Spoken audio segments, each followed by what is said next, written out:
सुबह 10 बजे से लेकर 11 बजे के बीच में उपस्थित हूँ आप सबके सामने। आज इनकी कुंडली लेकर के आया हूँ। इनकी आईडी है, आईडी का नाम है पूनम चौहान और ये हमेशा मुझे गुरु भाई जी लिखती हैं। बहुत बहुत आपको तो सबसे पहले प्रणाम करता हूँ और अगर ऐसी बात है तो निस्संदेह यही संबंध हमेशा बना रहे। और संजीव कुमार जी का डेट ऑफ बर्थ आपने भेजा है 12 जुलाई 1971 सुबह 3:15 आगरा उत्तर प्रदेश की ये हैं। स्वास्थ्य में और कई प्रकार की समस्याएं इन्होंने लिखी हुई हैं, पर इसके हिसाब से हाँ एक बात बताना भूल गया था, आप लोगों ने एप्लीकेशन डाउनलोड किया कि नहीं किया है, ज़रूर कर लीजिए। 23 MB का स्पेस आपके मोबाइल में तो होगा, तो कर लो और उसे रेटिंग ज़रूर देना। आपको ये प्ले स्टोर पे मिलेगा ज्योतिष ही लक्ष्य नाम से, JYOTISHHILAKSHYA, ज्योतिष ही लक्ष्य। यही चैनल आपको YouTube पे भी इसी नाम से मिल जाता है और यही नाम प्ले स्टोर पे भी है, जरूर डाउनलोड करिए। अब आज से मैं प्रत्येक दिन इस सुबह वाले कार्यक्रम में प्रत्येक दिन ये बात कहूंगा, क्योंकि मुझे ऐसा बताया गया है कि वहां पे जल्दी से, अभी आप लोग करीब 600 लोगों ने उसे डाउनलोड कर रखा है, 630 या 35 लोगों ने, पर उसे और बढ़ाना होगा और जल्दी जल्दी उसे बढ़ा दीजिए। मैं चैनल पे आकर के ये बात आप लोगों से जरूर कहना चाहता हूँ, ये जरूर करिए। अब इधर आइए, इसको वहीं खत्म करते हैं। यहाँ पे अब अपने काम पे आते हैं। ये उनका काम था, इस वजह से मैंने उनका काम कर दिया। ये शनि लग्न में बैठे हैं और वृषभ लग्न की कुंडली के लिए शनि जो होते हैं वो भाग्य और दशम के अधिपति, मतलब ठीक है, व्यक्ति कौन से क्षेत्र में काम कर सकता है। ये तो सबसे पहले तो लग्न की कुंडली में दशम स्थान में ही चंद्रमा, ये काम को एक जगह टिक करके करने नहीं देते। ये सबसे बड़ी समस्या होती है, व्यक्ति को हर बार जल्दबाजी होती है काम बदलने की, ये सबसे बड़ी बात। इनकी कुंडली में चंद्रमा जो है वो कृष्ण पक्ष के तृतीया तिथि का है। कृष्ण पक्ष के तृतीया तिथि के चंद्रमा जो होते हैं वो शुभग्रह होते हैं, मतलब अच्छे परिणाम देंगे। और यहाँ पे चंद्रमा दशम स्थान में बैठे हैं, कुंभ राशि बनती है। कुंभ राशि के ऊपर से अभी चल रही है शनि की 7.5। अब उसके बाद जन्म कुंडली में मंगल राहु, जहां मंगल उच्च के भाग्य भाव में, व्यक्ति की कुंडली में ये भाव ठीक है। लग्न के अधिपति शुक्र जाकर के सूर्य के साथ बैठे हैं, पर कौन है वो सूर्य, तो गौर करिए। शुक्र लग्न के अधिपति होने के साथ साथ छठे भाव के भी अधिपति होते हैं और सूर्य चौथे भाव के अधिपति। ये सभी प्रकार के सुख का भाव है, चल अचल संपत्ति और पति पत्नी जो भी आपके रिलेटिव होते हैं। तो यहां सूर्य और यहां शुक्र, इन दोनों, रोगेश भी तो हैं वो, तो लग्न के अधिपति और छठे भाव के अधिपति जो कि रोग भाव है, छठे भाव के अधिपति यानी कि 7वें नंबर की राशि शुक्र, तो शुक्र के क्षेत्र में, तो शुक्र का संबंध चतुर्थ भाव के अधिपति से बन गया और ये द्वितीय भाव में। अब वो जो है वो दाम्पत्य को कमजोर करेगा। तो रोग लगा है किसको, रोग किसको लगेगा, ये पत्नी का भी भाव है और माता का भी भाव है। तो व्यक्ति के पास जो धन आए वो माता के और मातृपक्ष से आता है, माता के पक्ष से। हो सकता है माता से व्यक्ति को हमेशा ही लाभ मिलता रहा हो और पैतृक संपत्ति का लाभ भी व्यक्ति को मिलेगा। सोर्स ऑफ इनकम कई बार माता के क्षेत्र से भी आता देखा जाता है और व्यक्ति माता का जबरदस्त सुख भी भोगता है। तो यहाँ पे लेकिन पत्नी और माता को रोग भी देगा, क्योंकि उसके साथ रोगेश की युति भी हो रही है। अब चूंकि वो लग्नेश के साथ हो रहा है तो ये कई बार आरंभ से ही हो जाता है और कई बार लंबी बीमारी का खतरा बढ़ जाता है। जन्म कुंडली में 12वें भाव के अधिपति मंगल आकर के राहु के साथ बैठ करके भाग्य को दूषित भी कर रहे हैं, उच्च के हुए हैं। इस वजह से व्यक्ति कम से कम धार्मिक है, लेकिन जरा गौर करिए तो बुध केतु और मंगल राहु, अब ऐसी स्थिति में व्यक्ति को कई बार जो होता है वो पेट से संबंधित समस्या हो जाती है। गर्भ क्षेत्र, नाभि क्षेत्र को परेशान और उसको बीमारी से ग्रसित होते देखा जाता है। कोई ना कोई बीमार ऐसी स्थितियां लगी रहती हैं।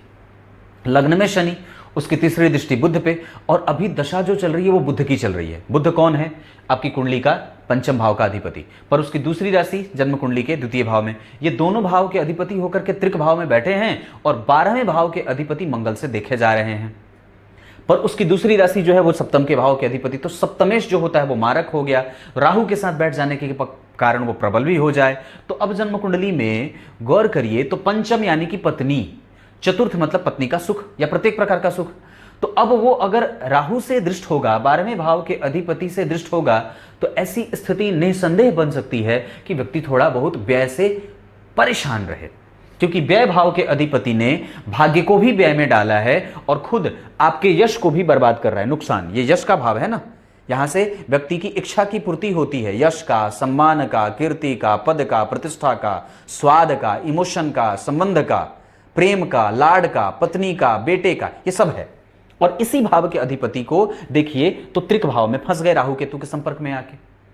और वो राहु जो है वो 12वें भाव के अधिपति और सप्तम, इस कुंडली के लिए सबसे खराब प्लेनेट कौन होगा? तो वृषभ लग्न की कुंडली के लिए सबसे खराब जो ग्रह होगा वो होगा मंगल, वही उच्च का बैठा, तो ये नुकसान। और उसने पंचम भाव के अधिपति को देखा, तो 12वें भाव के अधिपति की दृष्टि अगर जहां भी पड़ेगी, वो जहां बैठे और जहां पड़े सबको परेशान करे। तो मंगल की दृष्टि यहां भी पड़ गई और यहां भी पड़ गई, यानी कि उसने इसे भी परेशान किया, सुख का संपूर्ण भाव है ये, इसको भी परेशान किया, और तृतीय को तो कर ही रहा है, तृतीय भाव पे तो। अब पर एक बात और है कि मंगल उच्च का होकर के बैठा है। अब जरा सिद्धांत याद करिए, मैंने एक बात कही थी कि अगर ग्रह उच्च का होकर के बैठा हो तो वो खुश हो जाता है।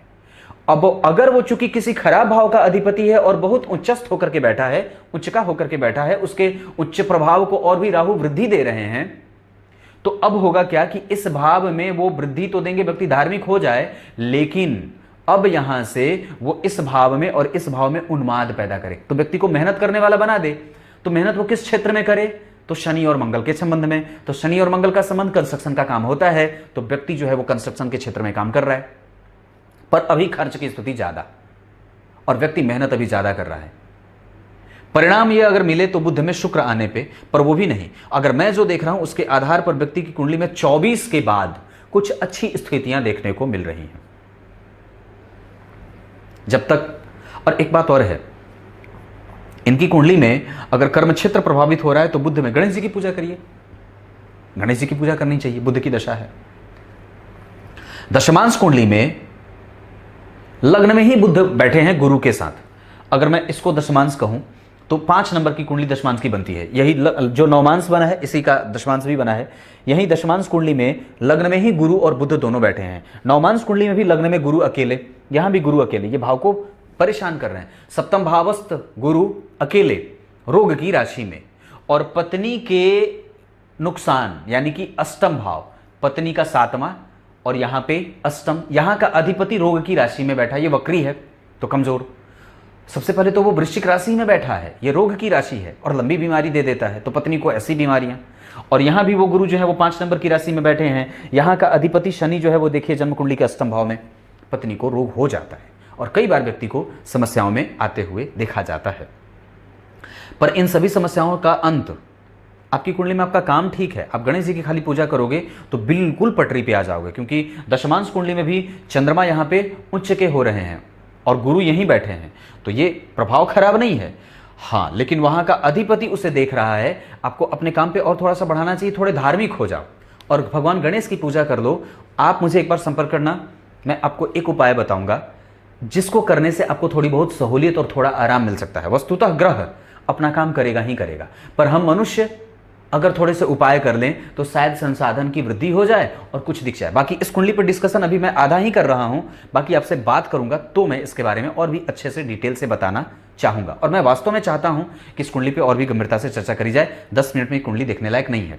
दूसरी बात बता दूं, अभी बुध की दशा चल रही है जो वास्तव में तृतीय और द्वितीय और पंचम का अधिपति है, और वो बुध 12वें भाव के अधिपति मंगल से दृष्ट होने के कारण प्रभावित कर रहा है और लंबी बीमारी का खतरा पैदा कर रहा है। आपको नहीं, आपकी पत्नी को, क्योंकि ये प्रेम भाव है। प्रेम कौन? पत्नी, उसको। अब यहां पे जब मैं ये स्थिति देख रहा हूं तो वास्तव में आपकी कुंडली 2024 के बाद थोड़ी सी बदलेगी, क्योंकि अभी इसके बाद भी तो शुक्र आने वाले हैं, तो थोड़े बहुत लाभ की स्थिति दिख रहा हूं, लेकिन फिर भी वो शुक्र जो है वो अति मित्र की अवस्था में युवा हैं, कुछ लाभ देंगे, पर उस पर 100% भरोसा नहीं किया जा सकता, क्योंकि नवमांश कुंडली में फिर से वापस वो रोग में ही जा रहे हैं। नवमांश कुंडली में वो वापस रोग में ही जा रहे हैं और किसी भी अच्छे भाव के वो अधिपति बन भी नहीं रहे हैं। दशमांश कुंडली और स्वास्थ्य के लिए भी अगर देखता हूं तो ये स्थिति मैं जो देख रहा हूं उसके आधार पर 24 पर थोड़ा इंतजार करना होगा। पर आप मुझे एक बार संपर्क करो और उसके बाद मैं आपको कुछ इसके बारे में कुछ अच्छी चीजें बता दूं जिससे आपका मन थोड़ा सा हल्का और शांत हो जाए। तब तक के लिए बहुत बहुत नमस्कार।